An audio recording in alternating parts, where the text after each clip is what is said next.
નમસ્કાર, આપ જોઈ રહ્યા છો સીધું ને સટ અને હું છું આપની સાથે જિજ્ઞાસા અને હું છું આપની સાથે વિકાસ મુકવાણા। સીધું ને સટમાં આજે વાત કરવી છે ઈરાન અને ઇઝરાયલ યુદ્ધની। આજે આ યુદ્ધનો સતત 8મો દિવસ છે અને 8મા દિવસે પરિસ્થિતિ કેટલી બદલાઈ છે એ વિશે વાત કરીશું। એક તરફ યુદ્ધનો 8મો દિવસ છે અને ઈરાન તરફથી આજે એવું સ્ટેટમેન્ટ આવ્યું છે કે તેઓ મિડલ ઈસ્ટના એમના પાડોશી દેશો છે ત્યાં હવે તેઓ હુમલાઓ નહીં કરે અને અત્યાર સુધી જે પણ હુમલા કર્યા છે તે બદલ માફી પણ ઈરાન તરફથી માંગવામાં આવી છે। એટલે કે જ્યાં યુએઈ છે, કુવૈત છે, દુબઈ છે જેવા મોટા દેશો, ત્યાં ખાડી દેશો છે, ત્યાં જે હુમલાઓ ઈરાન તરફથી કરવામાં આવ્યા છે, ભલે અમેરિકાના સૈન્ય કે નેવલ બેઝને ટાર્ગેટ કરવા સાથે આ હુમલા થયા હતા, પરંતુ હવે એ ઉદ્દેશ્ય સાથે પણ ત્યાં હુમલાઓ ઈરાન નહીં કરે એવું રાષ્ટ્રપતિએ ત્યાંના નિવેદન આપ્યું છે અને જે હુમલાઓ અત્યાર સુધી થયા છે તેને લઈને માફી પણ માંગી છે। જો કે યુદ્ધ અહીં અટકવાનું નથી, કારણ કે ઇઝરાયલ છે સતત એક તરફ ઈરાન પર પણ હુમલા કન્ટિન્યુ રાખી રહ્યું છે, લેબનોન પર પણ ઇઝરાયલ સતત હુમલા કરી રહ્યું છે અને આ બધાની વચ્ચે અમેરિકા છે ઇઝરાયલને વધુમાં વધુ મદદ કરવા માટે તૈયારી બતાવી છે। એ ભલે સશસ્ત્ર હથિયારોની હોય કે બીજી કોઈ પણ રીતે અમેરિકાએ ઇઝરાયલને ઈરાન સામેના આ યુદ્ધને વધુ મજબૂતાઈથી લડવા માટેની તમામ પ્રકારની તૈયારી દર્શાવી છે।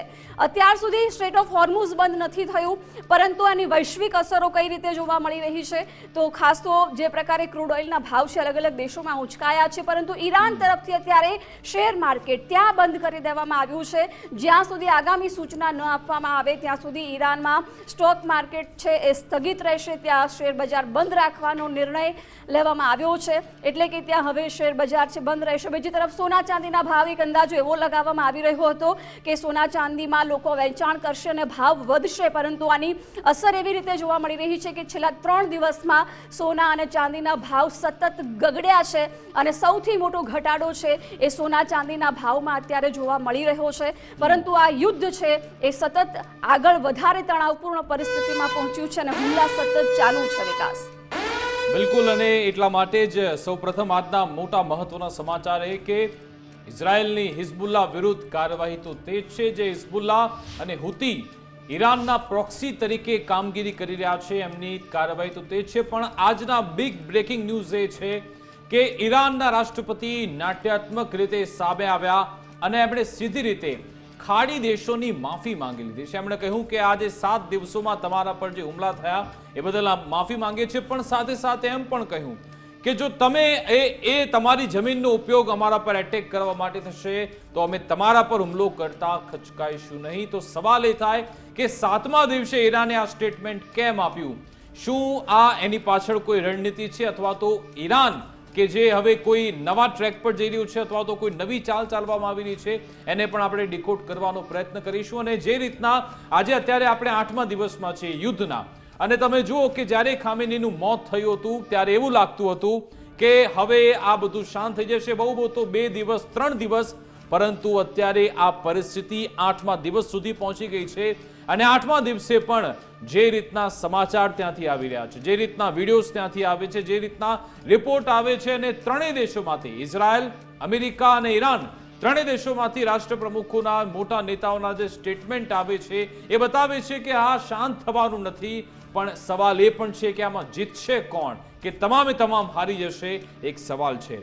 આજે અમેરિકાના જે સ્ટેટ સેક્રેટરી છે એમના તરફથી એ વિસ્ફોટક નિવેદન એ આપવામાં આવ્યું કે આજે દુનિયા જોતી રહી છે અત્યાર સુધીનો સૌથી ઘાતક અને વિધ્વંસક હુમલો તે ઈરાન પર કરવા જઈ રહ્યા છે એવું તેમણે જાહેરમાં સ્ટેટમેન્ટ અમેરિકા તરફથી આપવામાં આવ્યું છે। બીજી બાજુ ડોનાલ્ડ ટ્રમ્પ પણ કહી રહ્યા છે કે તમે સરેન્ડર કરી દો, વિધાઉટ એની કોઈ પણ શરત વગર તમારે સરેન્ડર કરવું પડશે। સાથે સાથે એમ પણ કહ્યું કે અહીંયા જે તમારા સુપ્રીમ લીડર નિમાઈ રહ્યા છે એમાં પણ મારી મંજૂરી હોવી જરૂરી છે। એની સામે ગઈકાલે ઈરાને જવાબ તો આપી દીધો કે સાહેબ તમે તો ન્યુયોર્કના મેયર પણ તમે નિયુક્ત કરી શકતા નથી અને ઈરાનના સુપ્રીમ લીડરની તમે વાત કરો છો।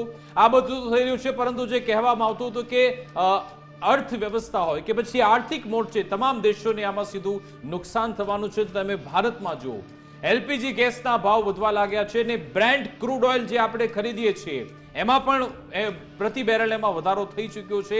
સાથે સાથે વિપરીત સોના ચાંદીમાં જ્યારે પણ યુદ્ધની પરિસ્થિતિ હોય ત્યારે એમાં ત્યાંના ભાવ વધતા હોય છે, પરંતુ આ વખતે સોના ચાંદીના ભાવ ઘટવા લાગ્યા છે. એ પણ આપણે સમજીશું કે આખરે એમાં શું સિચ્યુએશન છે.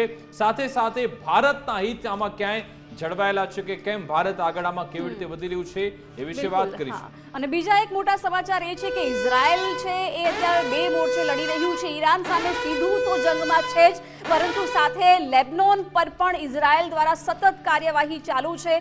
હિઝબુલ્લાહ વિરુદ્ધ કાર્યવાહી ઇઝરાયલે વધુ તેજ કરી નાખી છે. હિઝબુલ્લાહના ઠેકાણા પર હુમલા કર્યા છે.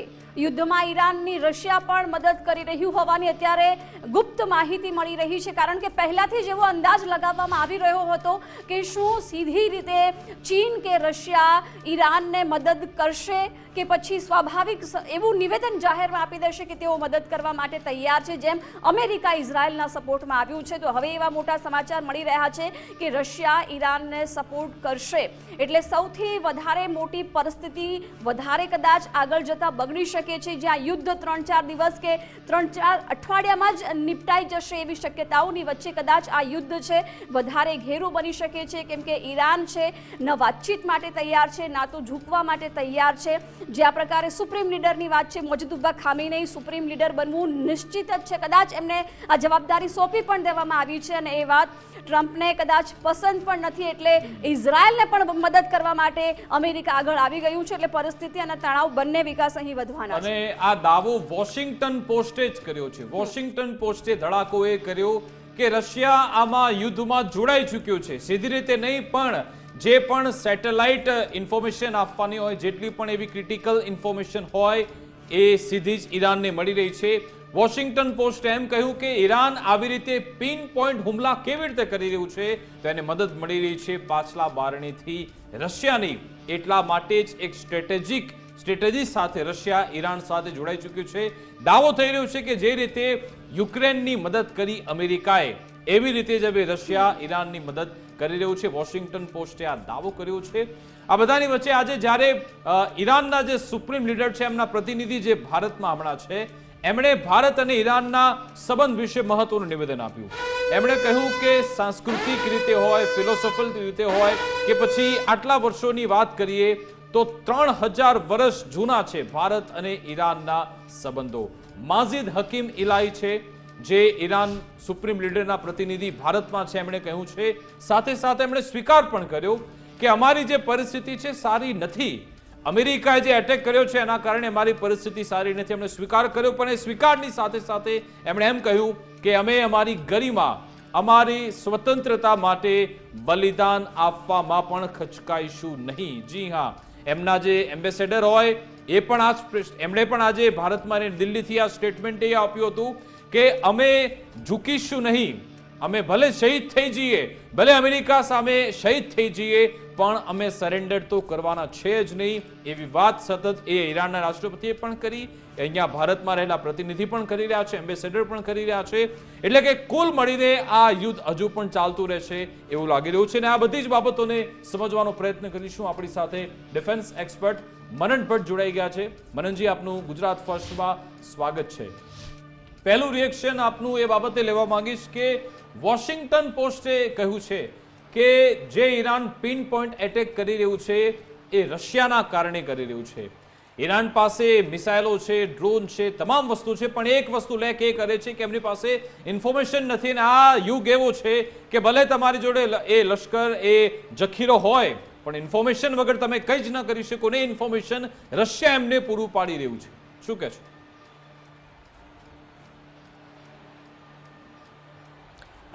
જી વિકાસજી, આ કેવું છે કે ગવર્મેન્ટ જ્યારે પોતે ડાયરેક્ટ રશિયાનું નામ લેવા ન માગતી હોય ત્યારે સોર્સિસ થ્રુ અને ન્યૂઝપેપર્સ થ્રુ આવું લીકેજ કરાવે. વોશિંગ્ટન પોસ્ટ પાસે પોતે એવી કઈ એક્સપર્ટીઝ છે કે ટ્રેક કરી શકે કે રશિયાના સેટેલાઇટની મદદ વડે કે રશિયાની મદદ વડે ઈરાને આ હુમલાઓ કર્યા. એટલે ચાઇના, અને ચોક્કસ એમાં કોઈ બેમત નથી કે ઈરાન જે રીતે પિન પોઇન્ટેડ અટેક કરી રહ્યું છે, એમાં એક વાત વિચારવા જેવી છે કે અમેરિકા પાસે $300 મિલિયન, એટલે 300 ની ગુણ્યા 10 એટલે $3,000 લાખ ની જે કિંમત થાય એ કિંમતના થાડ કરીને એક મિસાઇલ ડિફેન્સ સિસ્ટમ આવેલી છે. એમાં એવી ટોટલ કુલ 7 સિસ્ટમ અમેરિકા પાસે છે, એમાંથી 4ને ઈરાન અત્યાર સુધીમાં ફોડી ચૂક્યું છે. તો એટલા જે પ્રિસાઇઝ અટેક, પછી $3 બિલિયન એક રડાર એમણે નાખ્યું હતું કે જે હાઈ એલ્ટિટ્યુડ ઉપરના વિમાનોને ટ્રેક કરી શકે. એને એવું કહેવાતું કે મધર ઓફ ઓલ રડાર્સ. તો એને ઈરાને તોડી પાડ્યું છે એર અટેક કરીને.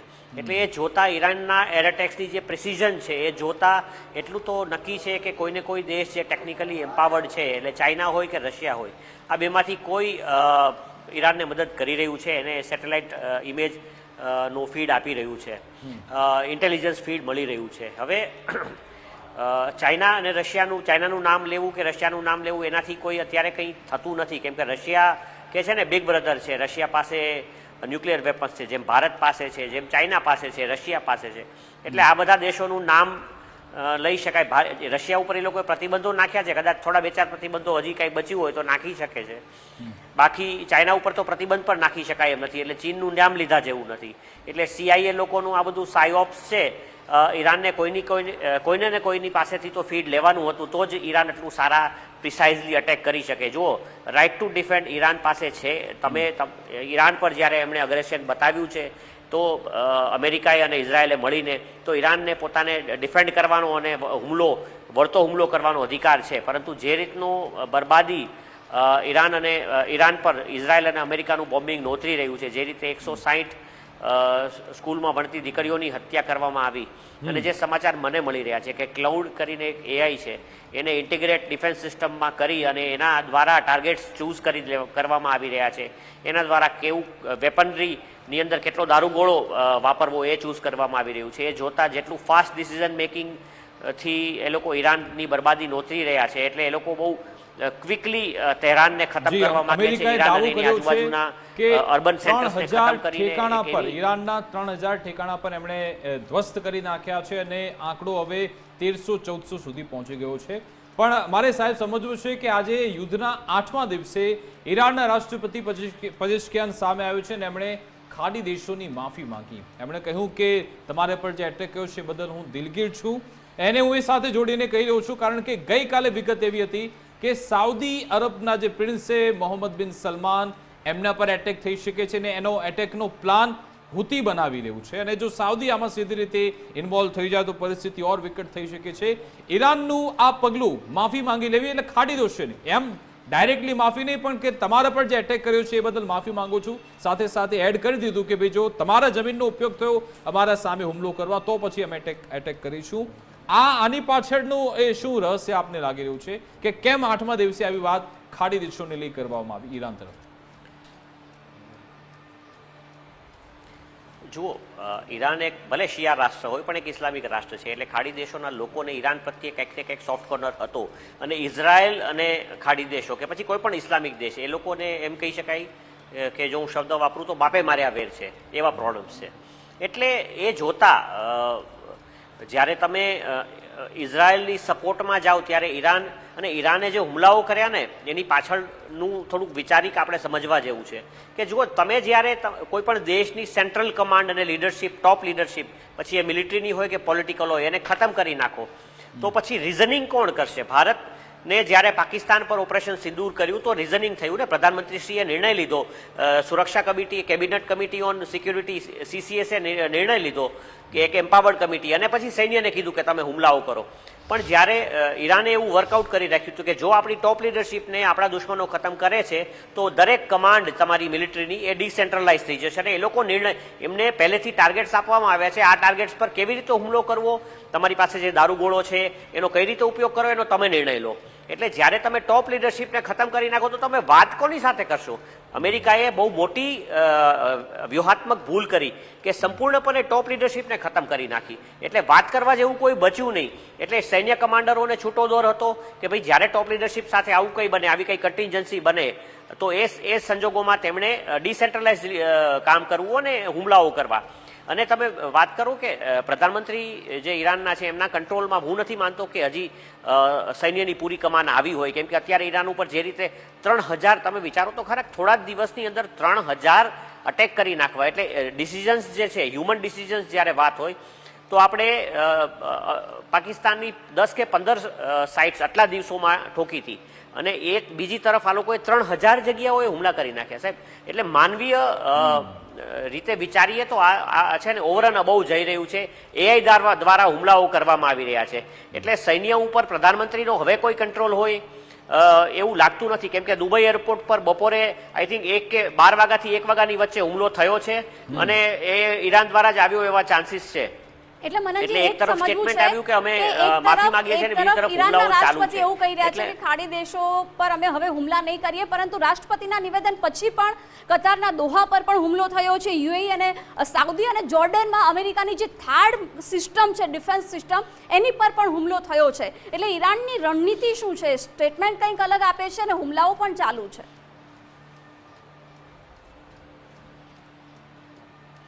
જુઓ, પોલિટિકલ લીડરશિપ, અને મેં હમણાં અગાઉ વાત કરી એ રીતે અત્યારે મિલિટરી કમાન્ડ ડિસેન્ટ્રલાઇઝ છે અને પોલિટિકલ લીડરશિપ ખતમ થઈ ચૂકી છે. બીજી તરફ તમે વિચારો, આમ જે સ્કેલ, હુમલાઓનો જે સ્કેલ છે, 3000 હુમલાઓ કરી નાખ્યા થોડા જ દિવસોની અંદર. તો આ સ્કેલ પર જ્યારે હુમલાઓ થઈ રહ્યા હોય કોઈ દેશ ઉપર, તો એની પોલિટિકલ લીડરશિપ એટલે કે હવે જે બચેલા જે એના રાષ્ટ્રપતિ છે કે પછી હવે નિમાયેલા નવા સુપ્રીમ લીડર છે, એ લોકો મિલિટરી લીડરશિપને, કમાન્ડ અને કંટ્રોલ પોતાના હાથમાં લે, એમના હાથમાં એ કમાન્ડ અને કંટ્રોલ આવે, એવું અમેરિકા તો થવા નથી દઈ રહ્યું. એક તરફ અમેરિકાના અને ઇઝરાયલના હુમલાઓથી એ લોકો તો એમ કહે છે કે અમે ઓબ્લિટરેટ કરી નાખશું, અમે સંપૂર્ણપણે અનકન્ડિશનલ સરેન્ડર સિવાય કાંઈ સ્વીકારવા તૈયાર નથી. તો આવું જોરદાર હેમરિંગ, આવું બોમ્બાર્ડિંગ, તમારી સિવિલાઇઝેશનને જડમૂળમાંથી ખતમ કરી નાખવાની વાત ચાલતી હોય ત્યારે તમે યુદ્ધ લડો કે પછી તમારો કમાન્ડ અને કંટ્રોલ હાથમાં લો. એક ખૂબ જ મહત્વનો સવાલ છે કે ઈરાનના ડિપ્લોમેટ્સ હોય કે ઈરાનની પોલિટિકલ વિંગ હોય કે પછી ડિફેન્સ વિંગ, શું એ તમામમાં સિંક્રોનાઇઝેશન છે કે કેમ? કે એ લોકો એક કદમ તાલ કરી રહ્યા છે કે પછી એ તમામના અલગ અલગ પોતાના વ્યૂ છે?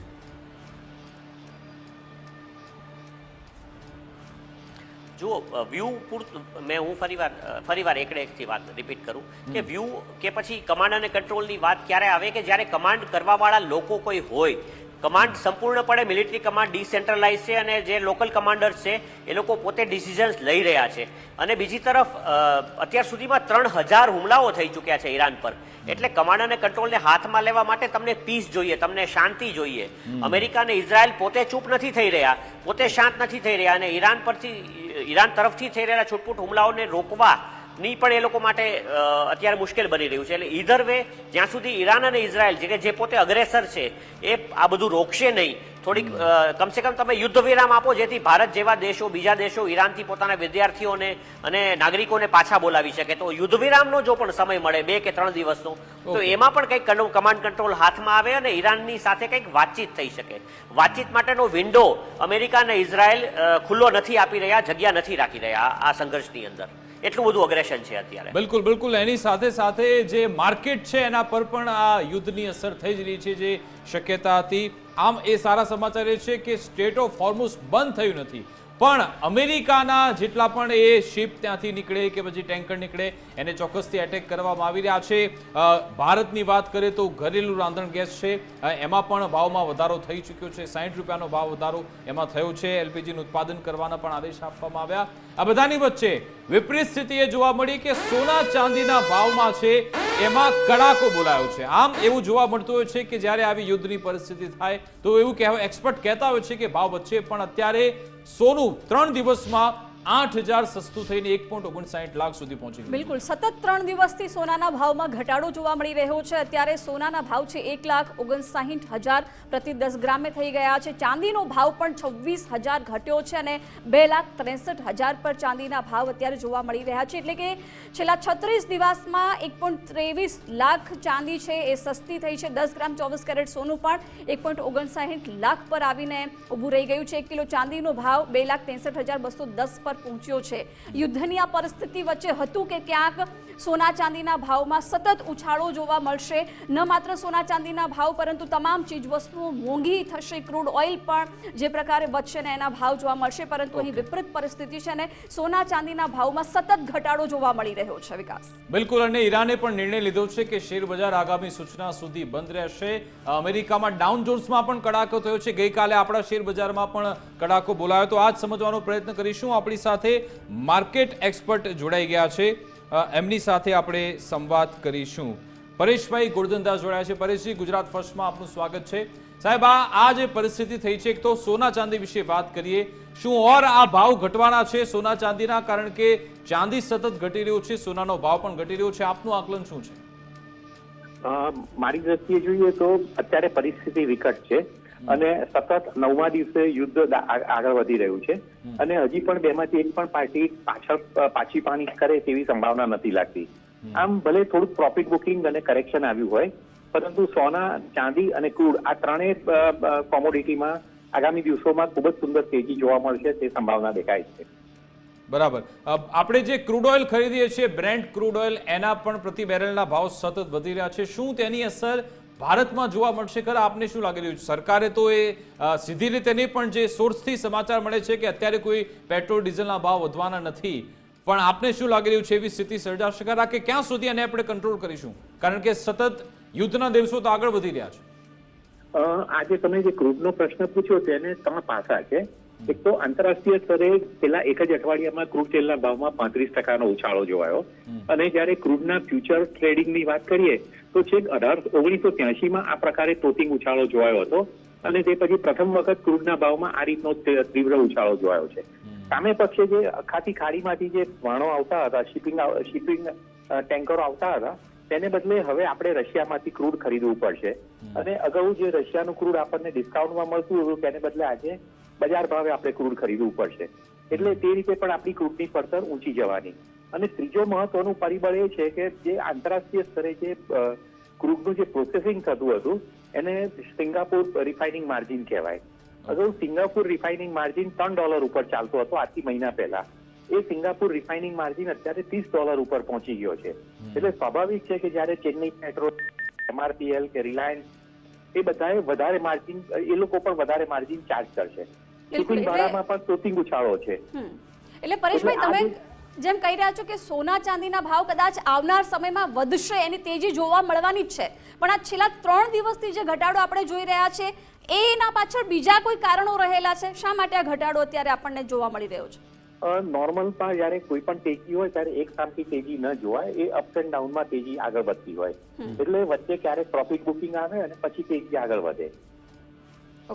ઓકે, આભાર પરેશજી અમારી સાથે જોડાવા બદલ, વાતચીત કરવા બદલ. અને હવે ડોનાલ્ડ ટ્રમ્પ જે સ્ક્રીન પર આવી રહ્યા છે એના વિશે પણ વાત કરવી જરૂરી છે. મનનજી, ડોનાલ્ડ ટ્રમ્પ છેલ્લા 24-48 કલાકમાં જે અલગ અલગ ઘટનાક્રમ સર્જાયા તમે પણ એ જોયા હશે કે એક તો ઈરાનની એ આઇરિસ ડેના એ જે હિન્દ મહાસાગરમાંથી પસાર થતી હતી, પછી એને એના ટોર્પિડો એટેક કરી અને જે લોકો ડૂબતા હતા એને પણ આ લોકોએ બચાવવાનો પ્રયત્ન કર્યો.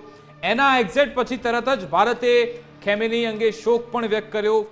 ત્યાંના જે નાયબ વિદેશ મંત્રી છે એમની સાથે આપણા વિદેશ મંત્રી પણ મુલાકાત કરે છે. આ એક મેસેજિંગ છે. પણ ડોનાલ્ડ ટ્રમ્પ એ એમના નિવેદનમાં પણ જોરદાર કન્ફ્યુઝન છે. ક્યારેક પ્રાર્થના કરતા જોવા મળે, ક્યારેક સરેન્ડરની વાત કરે અને ફરી આજે કહ્યું છે કે વિધ્વંસક હુમલો કરવામાં આવશે. ડોનાલ્ડ ટ્રમ્પ અત્યારે શું વિચારી રહ્યા છે? એ શું આમાંથી બહાર નીકળવાનો પ્રયત્ન કરી રહ્યા છે કે પછી ધારી લીધું છે કે ઈરાનને પૂરું જ કરવાનું છે?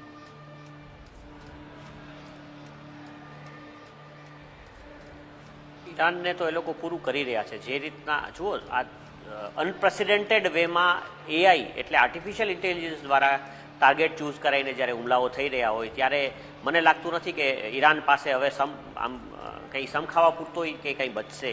એવી ખતરનાક બરબાદી ઈરાન અત્યારે સહન કરી રહ્યું છે. ખરેખર અનપ્રેસિડેન્ટેડ વેમાં બરબાદી થઈ રહી છે. અને પ્રેસિડેન્ટ ટ્રમ્પની વાત કરીએ તો એ માણસ અત્યારે બહુ સનકી જણાય છે, યુદ્ધખોર જણાય છે. જેવો નેતાન્યાહુ છે એવો જ આ માણસ છે. અને એક આખી સિવિલાઇઝેશનને ખતમ કરવાની વાત છે. એમના કોઈ ઉદ્દેશ્ય સ્પષ્ટ નથી. યુદ્ધ માટે તમારી પાસે કોઈ ઉદ્દેશ્ય હોવો જોઈએ, તમારી પાસે કોઈ લક્ષ્યો હોવા જોઈએ. રિજીમ ચેન્જની વાત કરતા હતા, એમાંથી અચાનક હવે ટોટલ સરેન્ડરની વાત કરવા માંડ્યા છે. થોડા વર્ષો પહેલાં આ જ ડોનાલ્ડ ટ્રમ્પ એમ કહેતા હતા કે તમારે આ સરકારોને બદલાવવું કેમ કે એ ગલ્ફમાં યુદ્ધને નોતરે છે. હું તો ક્યારેય યુદ્ધ નહીં કરું, મને શાંતિનો પુરસ્કાર આપો. કેટલાક અમેરિકન એક્સપર્ટ્સ તો એવું પણ કહી રહ્યા છે કે ડોનાલ્ડ ટ્રમ્પની એબસ્ટેઇન ફાઇલ્સ અને એવા કોઈ વિડીયોઝ કે જેમાં એણે નાની દીકરીઓ કે નાના બાળકોની સાથે દુરાચાર કર્યા છે, જે આ જેરુસલમ ઇઝરાયલના જે પ્રધાનમંત્રી છે એની પાસે છે અને એને કારણે જે એને બ્લેકમેલ કરી રહ્યા છે જે હોય હવે એના ઈગોને પોષી રહ્યા હોય, એને બ્લેકમેલ કરી રહ્યા હોય, જે હોય, પણ ઇઝરાયલની સાથે પણ આવી ગુંડાગીરી તો ન ચલાવી રહ્યો મનનજી. જે રીતે વેનેઝુએલામાં એમણે કર્યું, ઈરાનના જે રાષ્ટ્રપતિ, ઈરાનના જે સુપ્રીમ લીડર છે એમની હત્યા કરી નાખી, અને હવે ક્યુબા નેક્સ્ટ ટાર્ગેટ અમારો ક્યુબા છે એવી વાત પણ કરી નાખી. તો વૈશ્વિક દેશોએ તો આ બધું અટકાવવું જ પડશે કે તમે કેવી રીતે કોઈ દેશના કોઈ લીડર છે એની તમે હત્યા કરી નાખો છો અને પછી એની વાહવાઈ લૂંટો છો. આ બધું અટકવું જ જોઈએ. ડોનાલ્ડ ટ્રમ્પને અટકાવવા જરૂરી છે, આપ માનો છો?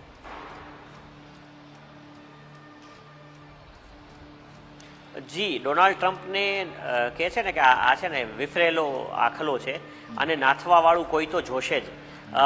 યુક્રેન યુદ્ધમાં રશિયા અત્યારે પાયમાલ થઈ ચૂક્યું છે પૈસે ટકે જો વાત કરીએ તો, અને મેન પાવરની દ્રષ્ટિએ, કેમ કે સૈનિકોને આટલા વર્ષથી 3-4 વર્ષથી એમણે ફોરવર્ડ ડિપ્લોય રાખ્યા છે. યુક્રેનમાં સંઘર્ષ હજી પણ ચાલુ છે.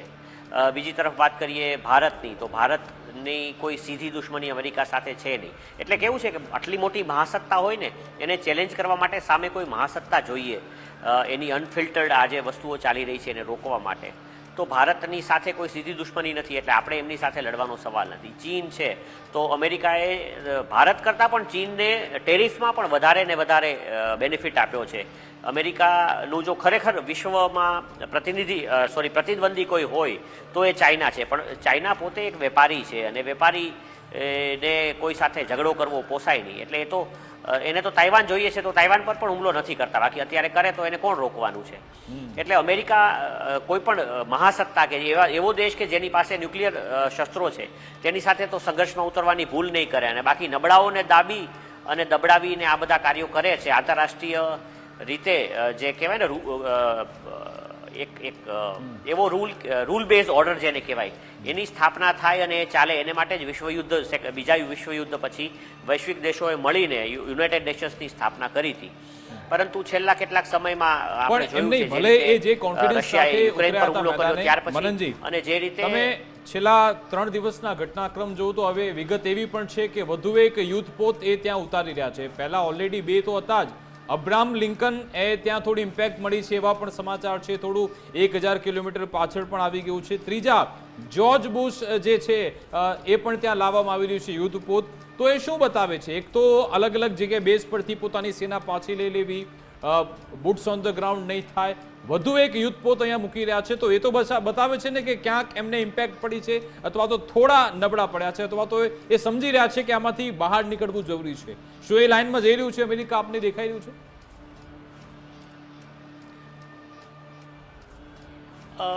જો અમેરિકા એટલે ડોનાલ્ડ ટ્રમ્પ કેટલા પ્રેશરમાં છે, એક્ઝિટ ઈચ્છે છે એ વાત અલગ છે.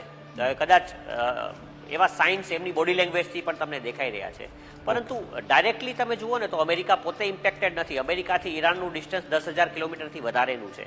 ઈરાન પાસે 2,000 કિલોમીટરથી ઉપર વાર કરી શકે તેવી બેલેસ્ટિક મિસાઇલો છે નહીં. એટલે ઈરાન જ્યાં સુધી જુઓ યુદ્ધ જે દેશો વચ્ચે છે, ઇઝરાયલ, અમેરિકા અને ઈરાન, તો ઈરાન ઇઝરાયલ પર તો હુમલા કરી રહ્યું છે અને ઇઝરાયલમાં ઘણી બરબાદી પણ આવી છે કે જેના ફૂટેજીસ આપણને મળી નથી રહ્યા, કે જેની વિશે સમાચાર નથી મળ્યા. પણ બીજો દેશ જે યુદ્ધરત છે ઈરાન સાથે, અમેરિકાને પનિશ કરે, અમેરિકાને દર્દ પહોંચે એની મેઇનલેન્ડમાં, એવું કંઈ જ ઈરાન એચીવ નથી કરી શકી રહ્યું. અને એને લીધે અમેરિકા વધારે બુરાયું થયું છે અને વધુને વધુ અગ્રેસિવ થઈ રહ્યું છે. જ્યાં સુધી ઈરાન દ્વારા અમેરિકાને પનિશ જો નહીં કરવામાં આવે તો અમેરિકા, હું નથી માનતો કે ઇઝરાયલને થતા નુકસાનથી કે પછી અમેરિકાના જે મિલિટરી બેઝિસમાં ત્યાં સૈનિકોના નુકસાન કે પછી મટીરિયલના નુકસાનથી અમેરિકાને કંઈ ફેર પડે. અમેરિકાનું આ યુદ્ધમાં અગ્રેશન યથાવત રહેશે. જી જી, આભાર મનનજી, અમારી સાથે જોડા બદલ, વાતચીત કરવા બદલ, સમય ફાળવવા બદલ. તો એમનું આકલન છે કે અમેરિકાનું એગ્રેશન સતત આમાં જોવા મળશે અને સાથે સાથે ઈરાન પણ અત્યારે બેકાબુ થઈ ચૂક્યું છે, કારણ કે 8મા દિવસે પણ ત્યાં જોરદાર તબાહી ચાલુ જ છે. પણ હવે ઈરાને પોતાની નવી રણનીતિ પણ અપનાવી છે. સાથે સાથે રશિયા, ચાઇનાનો પણ આડકતરી રીતે સાથ મળી રહ્યો છે. જોવાનું રહેશે હવે આ યુદ્ધ ક્યારે રોકાય છે, અને સાથે જે વૈશ્વિક લેવલે જે અર્થતંત્રમાં જે ગાબડું પડી રહ્યું છે, શું એને પૂરવામાં આવશે કે કેમ પછી ઓર આ ગાબડું મોટું થતું રહેશે, એના પર નજર રહેશે. અમારી વિશેષ રજૂઆત અંતર્ગત બસ આટલું જ. આપ જોતા રહો ગુજરાત ફર્સ્ટ ન્યૂઝ. નમસ્કાર.